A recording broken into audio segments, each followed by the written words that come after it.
10x your service design offering with Smaply. Take 20% off any order with This Is HCD 20 off. Let's superpower you and your design team's potential. Sign up at smaply.app. Enjoy the episode from your friends at Smaply, helping support This Is HCD podcast.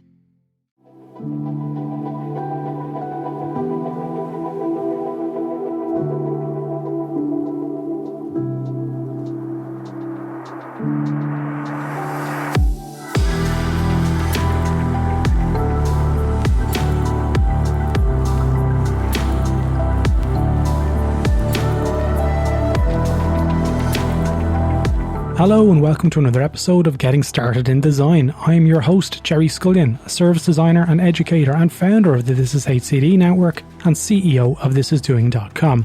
This podcast is focused on shining a light on the tricky stages between education and employment and also covers moving careers into design. Now, we realise it's not a simple career to break into, and I myself can totally relate to this and often reflect back in the time, a long time ago, when I struggled for a few years to catch a break.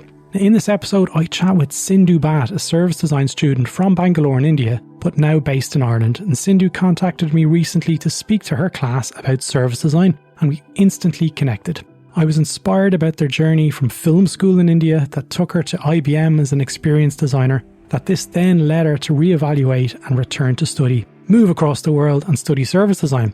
We chat about some of the complexities that Sindhu has overcome to date in her career, and also what the future holds for her as she embarks on the next chapter of her career as a service designer, what problems she sees and what she plans to do to tackle them. It's a good one. Let's jump straight in.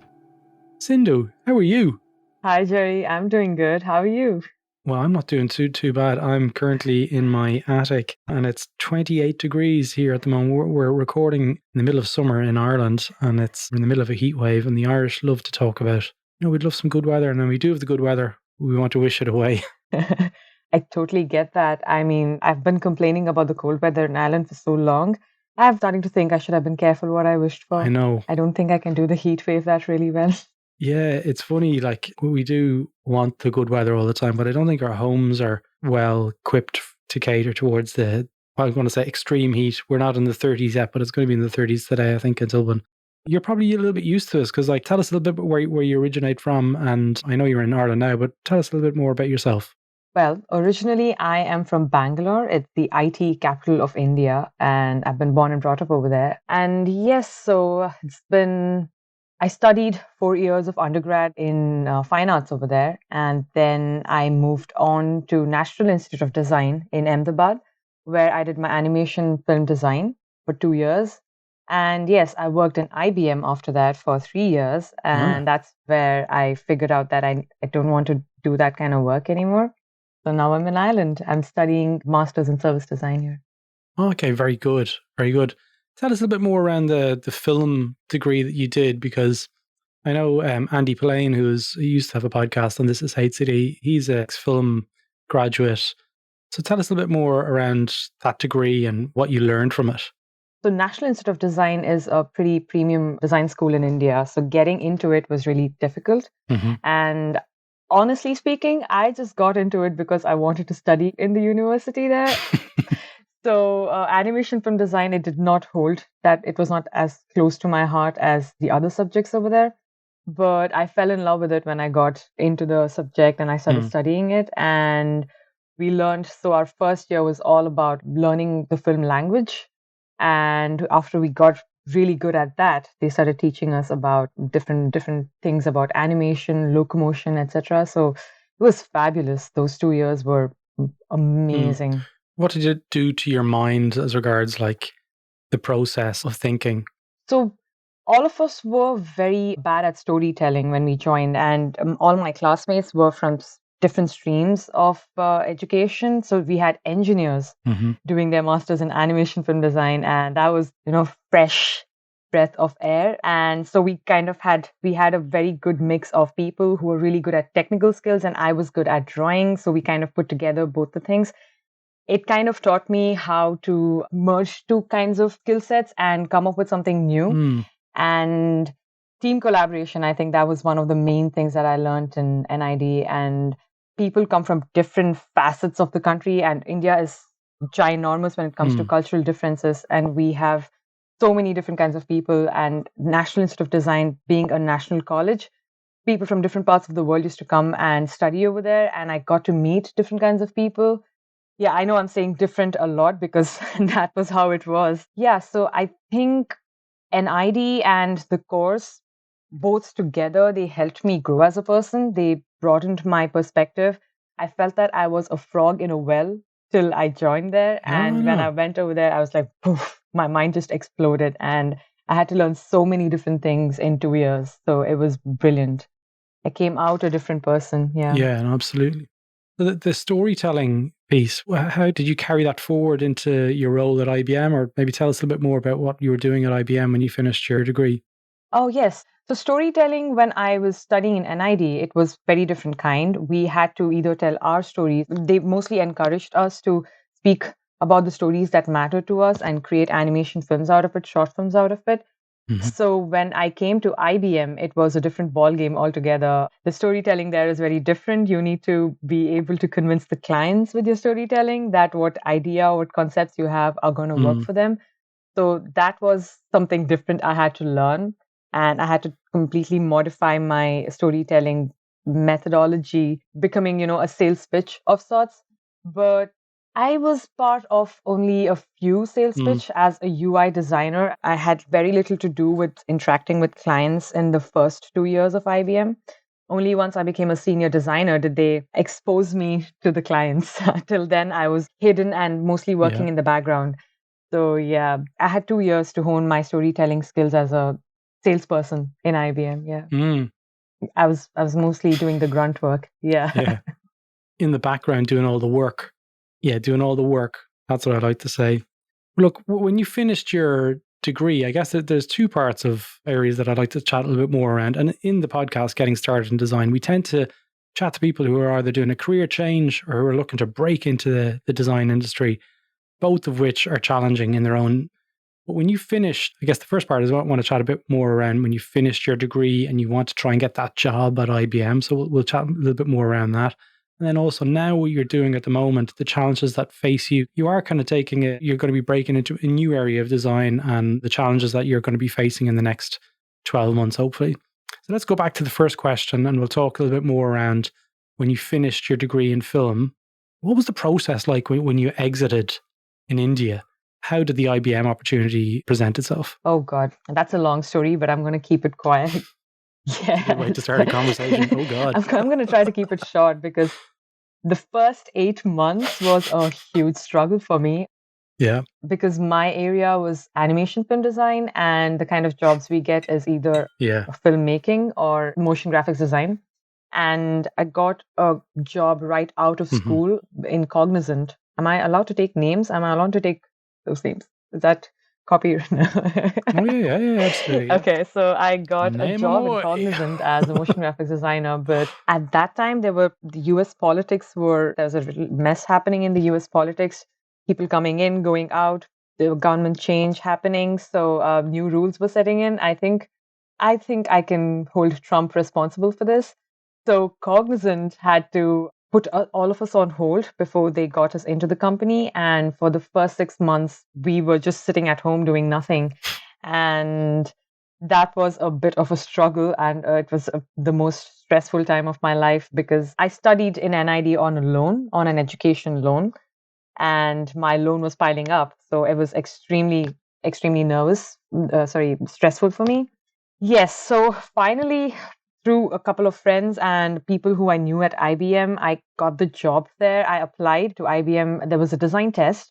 IBM takes design tests for graduates and lateral hires there. So they took a design test, which was I had to finish an animation short film that represented any brand of my choice. And I had 3 days of time to make that film, make that short ad film of sorts. And yes, so I got through.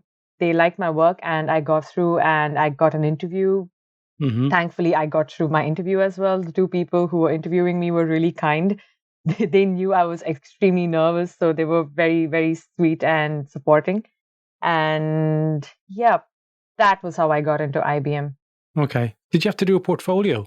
Yes, that's right. Oh, yes. I had to do a portfolio. I completely forgot about that. No, it's a big thing, because a lot of people ping me because I do a portfolio course. But what was that like? Because you were coming out in film school and the stuff that you were going to have, I guess, within your kind of design bag, so to speak, of work that you've done. Did you use that to get the job? And tell us a little bit more around that. I had good illustration skills because of my background in painting. So my portfolio had a lot of illustrations in it and my concept sketches for animation films. So that became part of my portfolio, but they were looking for motion graphic design. So I made a demo reel of the different projects that I had worked on at school. And it had to have good music and, it had to be well edited.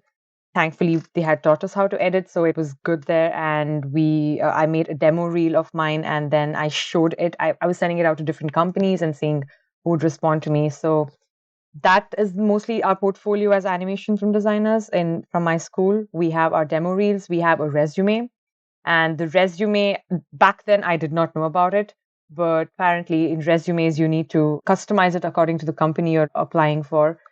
So that was a knowledge I was unaware of back then. But yeah, portfolio, resume, and a demo reel. That's what was done. We also had a couple of documentations that we did for our projects. So we could show that as well. We could make that into a PDF and we could send it across. But I don't know if that's true in other countries, but in India, they're not very interested in reading documents when it comes to motion graphic design.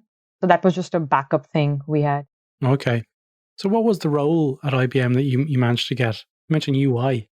Yeah, everyone there when they're joining, especially graduate hires, they're called experience design consultants, but we are all separated into our own streams.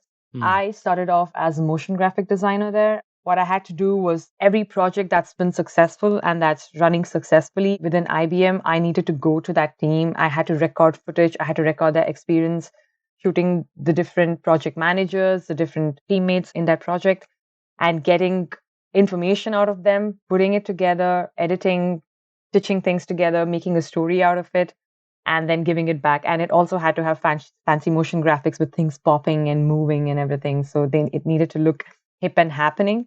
One of the reasons why they hired me is because I was one of the younger folks and I knew what was trending. So that was one of the reasons they wanted me to be part of the motion graphics team there. Yeah. Okay, very, very good.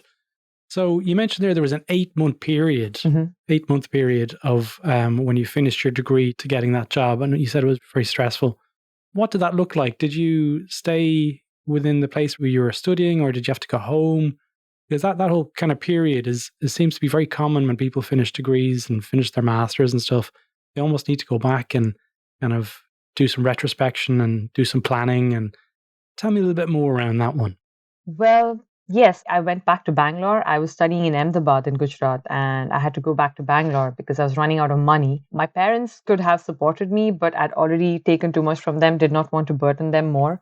So I went back to stay with them, and I was hunting for jobs from Bangalore. I applied to several different companies, small studios, anything and everything I could find. I was applying to all of them.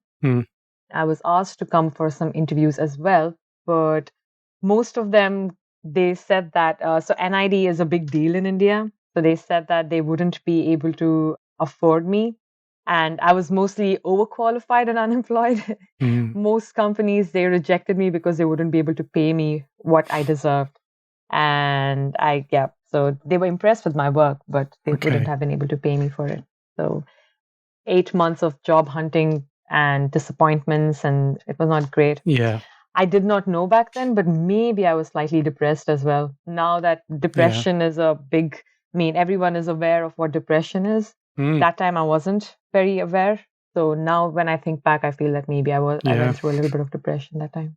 I think that's quite common because it is a life change and there's lots of stuff happening and there's huge amount of pressure and it can impact kind of self-worth. And when you keep on getting these knockbacks, it is something that it takes a lot of resilience to keep going.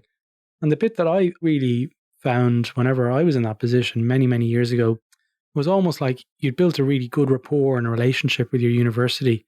And then it was just cut. It was like you just broken up with somebody and then you're like, I've got no framework to really use to move forward. It's that kind of grey area between the two worlds that caused me some problems and, trying to figure out how to get ahead. So it's good that you got through that and you managed to stay in IBM for quite a while, did you?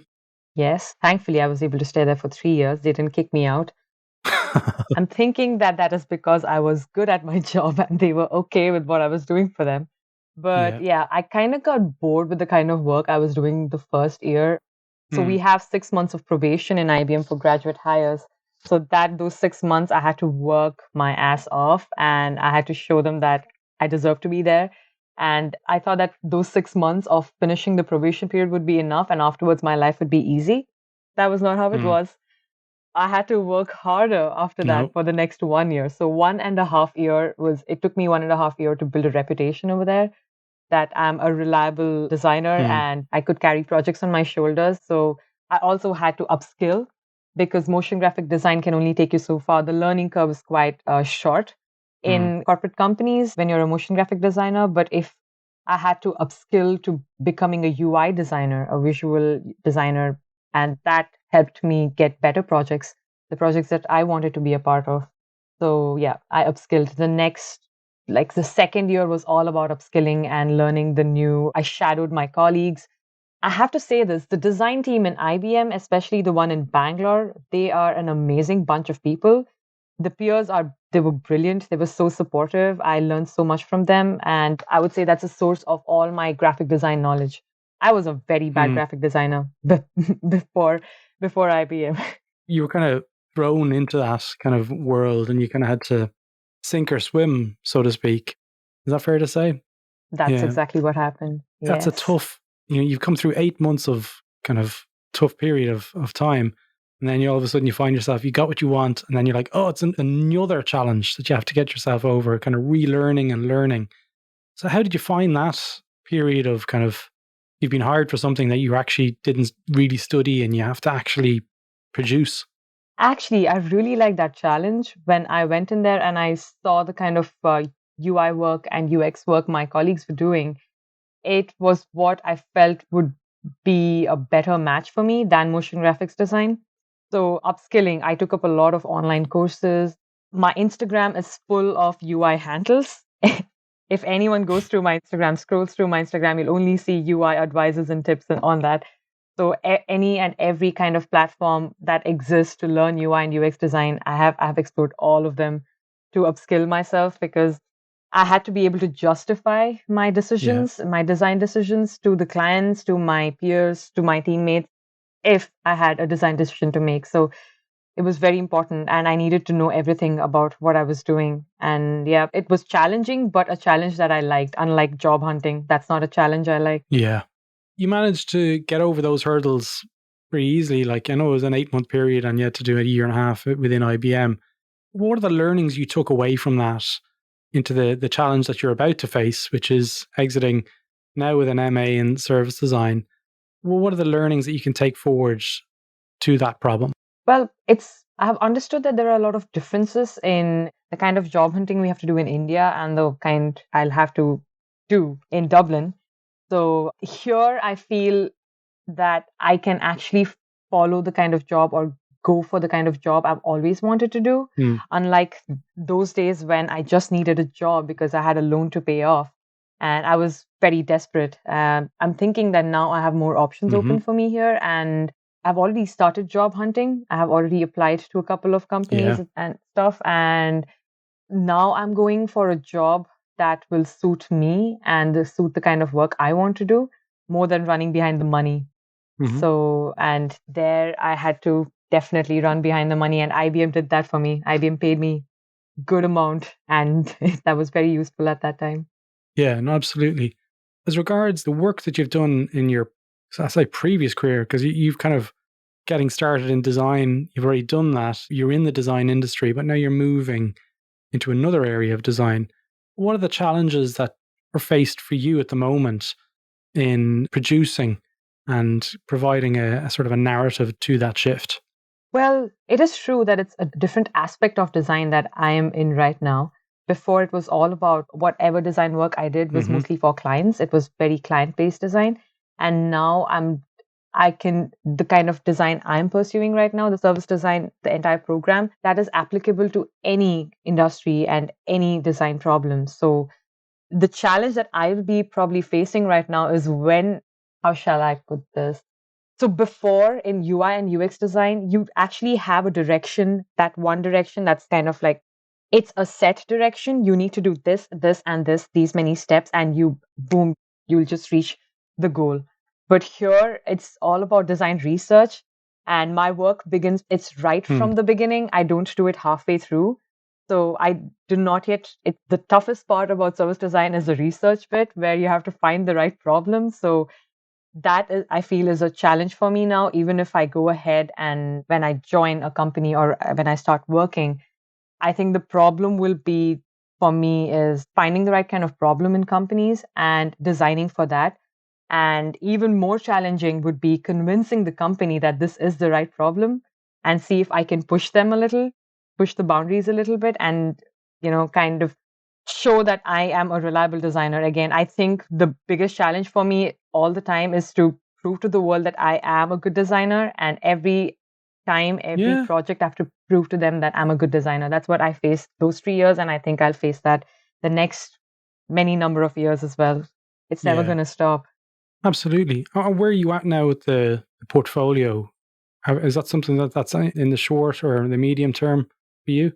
It's extremely short term. I really need to get my portfolio going right now. I've only applied through resumes and my old portfolio, and I'm updating it right now. I've done everything in PDF documents. All my portfolio work is in PDF documents, which is not very convenient when you're sharing it with different companies and different people.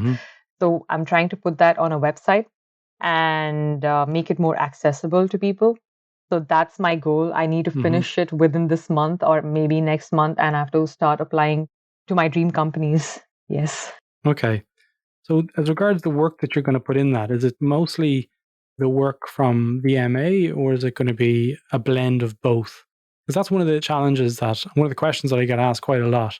What should I include in my portfolio? Should I only include service design work in my portfolio, or should I acknowledge the fact that I've had a past and an existence and worked in other areas of design? That is an interesting question. So I've been thinking about this for almost a year now. As soon as I came to Dublin, I've been advised by everybody I know that I should have started applying last August itself. Apparently, I don't know, that's how things work here.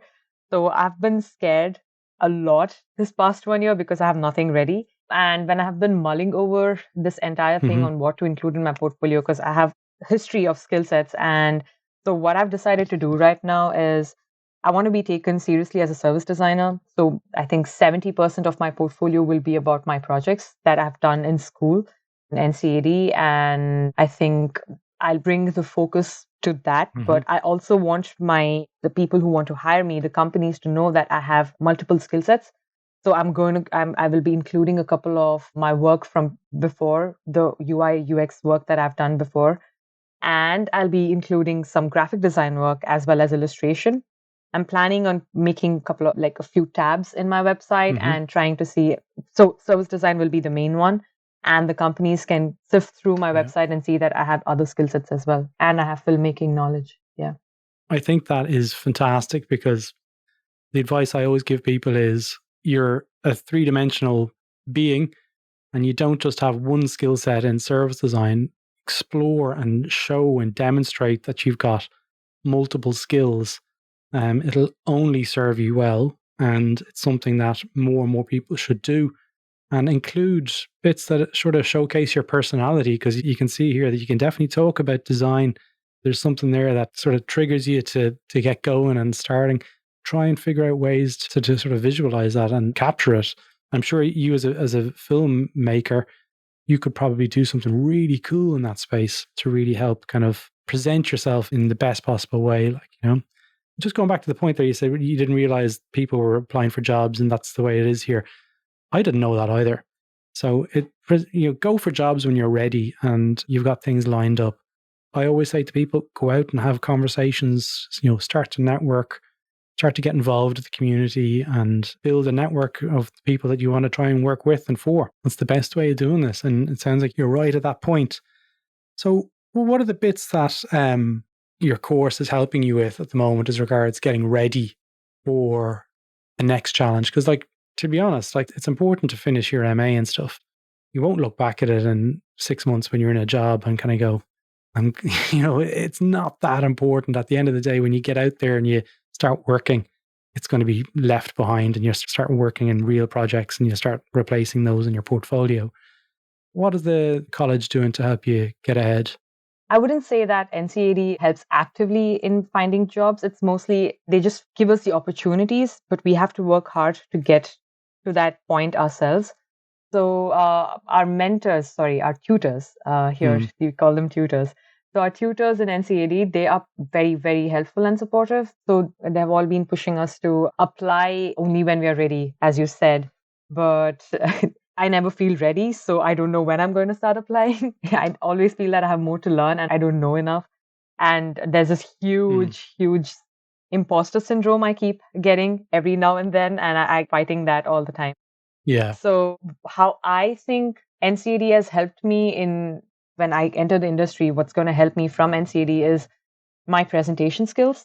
Back in India, I don't want to speak for everyone, but I never learned how to present and speak in public. And if I have ideas or concepts, how to express them in public and be able to articulate them really well.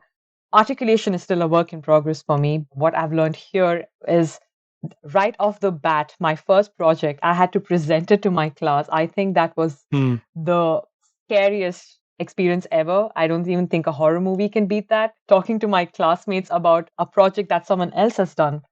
That was the toughest thing I had to do. And from there, I feel that I have gotten better at presentation skills. I've gotten comfortable with my classmates as well. So I think that also helped. But yeah, that is something I'll be taking away from NCAD, along with everything I learned about service design. But the way they have kind of trained us to be able to speak out our ideas, and the way they have told us that they have been impressing on us that we need to be able to express our ideas better, because that is what is going to help when we are working with people and we're working on projects in future.